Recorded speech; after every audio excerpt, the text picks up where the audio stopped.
जैसा कि आप सभी जानते हैं, आज़ादी के अमृत महोत्सव के अवसर पर देश के प्रधानमंत्री जी 28 मई को संसद का नवनिर्मित भवन राष्ट्र को समर्पित करेंगे। एक प्रकार से ये नया संसद भवन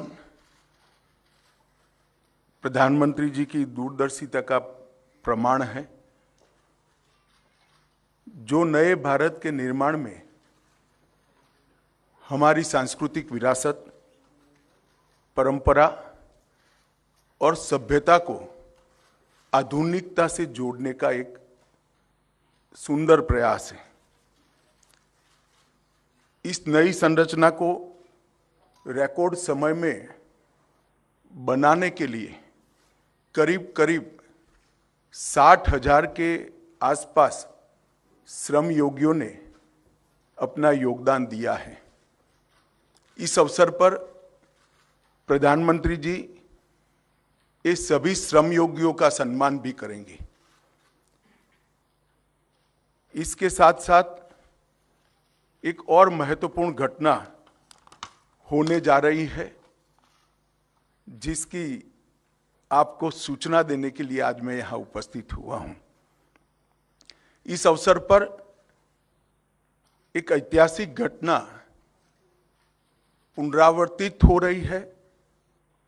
एक ऐतिहासिक परंपरा पुनर्जीवित भी हो रही है।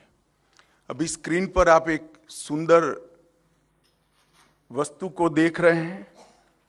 राजसी लगती है वस्तु, इसके पीछे युगों से जुड़ी हुई एक परंपरा छिपी है। इसको तमिल में सेंगोल कहा जाता है और इस शब्द का अर्थ संपदा से संपन्न और ऐतिहासिक है। आज मैं आप सभी को इसको साझा करने के लिए यहाँ पर उपस्थित हुआ हूँ। यह एक हमारी बहुत पुरानी सभ्यता से जुड़ी हुई प्रथा है, जिसकी गहरी जड़ें देश की परंपराओं में समाहित है।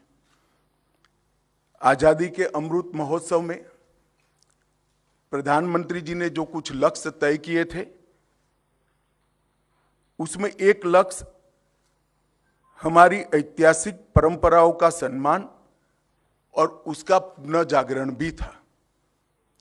ये सेंगोल उसी लक्ष्य की परिपूर्ति के लिए आज मैं आपके सामने इसकी इंफॉर्मेशन को लेकर आया हूं।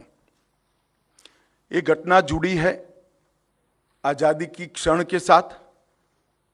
14 अगस्त 1947 की रात को एक बहुत महत्वपूर्ण ऐतिहासिक और अनोखी घटना ने आकार लिया था, जिसकी 75 साल के बाद आज देश के अधिकांश नागरिकों को जानकारी नहीं है। यह सेंगोल जो अभी आपने स्क्रीन पर देखा था, उसने हमारे इतिहास में एक अहम भूमिका निभाई है और ये सेंगोल अंग्रेजों से भारतीयों के साथ सत्ता के हस्तांतरण का एक प्रतीक बना था। इस घटना के ऐतिहासिक महत्व को जानने के बाद आप सभी को आश्चर्य होगा कि इतने सालों तक ये हमारे सामने क्यों नहीं आई। जब इसकी जानकारी प्रधानमंत्री जी को मिली, इस पर गहराई से विचार करने के बाद प्रधानमंत्री जी ने इसकी गहन जांच के आदेश दिए और फिर निर्णय लिया कि गौरवमयी प्रसंग को ध्रुव तारे के समान, परंपराओं के ध्रुव तारे के समान देश के सामने रखना चाहिए। इसीलिए हमारे नए संसद भवन के लोकार्पण के दिन को चुना गया।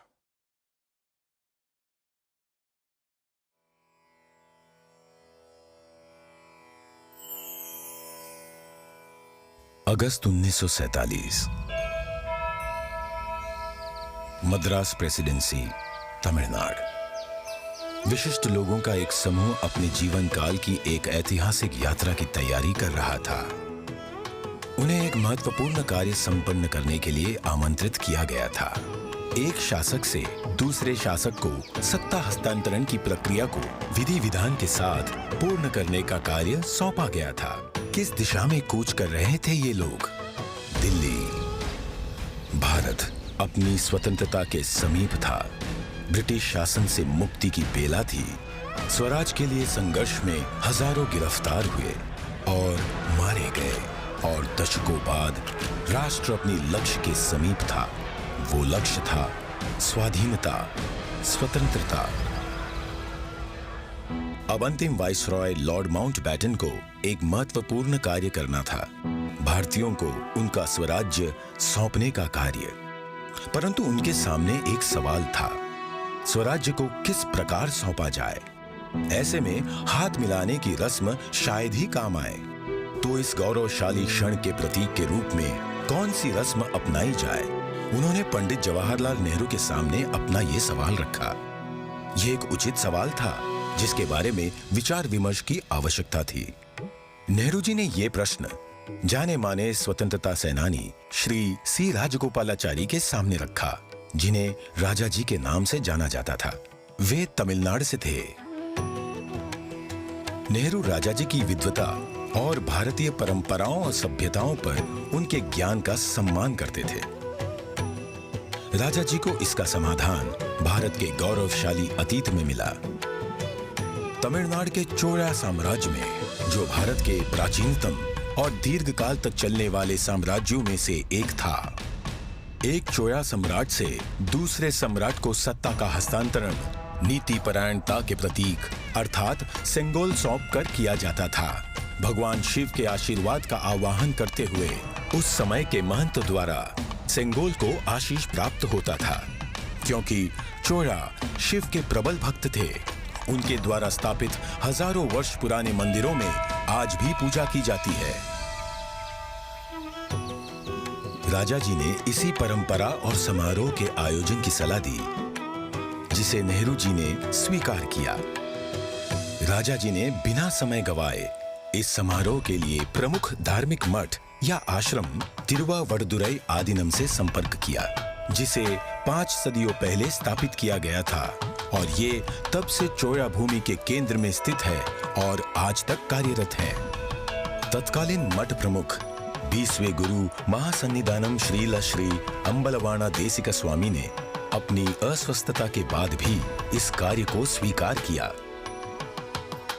उन्होंने सेंगोल बनाने का दायित्व मद्रास के प्रसिद्ध स्वर्णकार वुम्मड़ी बंगारू को सौंपा। सेंगोल के शीर्ष पर नंदी विराजमान थे, जो कि शक्ति, सत्य और न्याय के प्रतीक हैं। सेंगोल बनाने के समय को याद करते हुए 96 वर्षीय श्री वुम्मड़ी एतिराजुलु कहते हैं, आदिनम किसी की सिफारिश पर हमारे पास सेंगोल का निर्माण का न्योता लेकर आए थे। उन्होंने हमें इसके चित्र दिखाए। यह एक गोल लंबाकार वस्तु थी, जिसे बिल्कुल वैसे ही बनाना था। यह एक महत्वपूर्ण स्थान पर जा रहा था, इसलिए उच्च गुणवत्ता आवश्यक थी। हमें इसके निर्माण का आदेश मिला।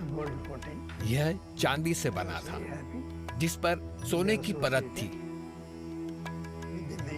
आधीनम के सानिध्य में इस निर्माण से जुड़कर मैं बहुत ही प्रसन्न था। स्वतंत्रता सबके लिए गौरवशाली क्षण था, पर आधीनम द्वारा हमें सेंगोल निर्माण का दायित्व सौंपने से उस क्षण का महत्व बढ़ गया था।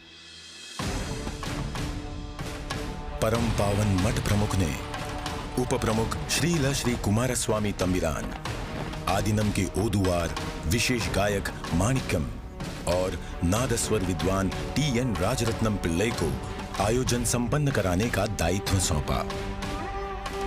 ये दल एक विशेष विमान से दिल्ली पहुंचा। 14 अगस्त 1947 की रात्रि को श्रील श्री कुमारस्वामी तंबिरान ने रीतिनुसार सेंगोल को लॉर्ड माउंटबैटन को सुपुर्द किया और लॉर्ड माउंटबैटन से उसे पुनः स्वीकार किया। तत्पश्चात सेंगोल पर पवित्र जल छिड़का गया। शोभा यात्रा के रूप में इसे पंडित जवाहरलाल नेहरू के पास ले जाया गया। इस अवसर पर ओदुवार ने तमिल संत तिरुज्ञान संबंदर द्वारा रचित कोलर पदिगम से श्लोकों का पठन किया। महंत ने नेहरू जी को पीतांबर पहनाते हुए उन्हें रीतिनुसार सेंगोल सौंपा। अडियारगल वाणिल अरसालवार आणई नमते, अर्थात ये हमारा आदेश है कि ईश्वर के अनुयायी राजा स्वर्ग के समान शासन करेंगे। इस वाक्य से श्लोक का समापन हुआ। इस प्रकार 1000 वर्ष पूर्व की सभ्यतागत प्रथा के अनुसार दक्षिण और उत्तर के असाधारण एकीकरण द्वारा राष्ट्र को एक सूत्र में पिरोते हुए शासन का हस्तांतरण हुआ। तत्पश्चात नेहरू जी ने श्री राजेंद्र प्रसाद सहित कई नेताओं की उपस्थिति में सेंगोल को स्वीकार किया। आगे चलकर श्री राजेंद्र प्रसाद भारत के प्रथम राष्ट्रपति बने। इस ऐतिहासिक घटना का उल्लेख व प्रकाशन राष्ट्रीय और अंतर्राष्ट्रीय मीडिया में किया गया। 25 अगस्त 1947 की टाइम पत्रिका ने भी इसे प्रकाशित किया।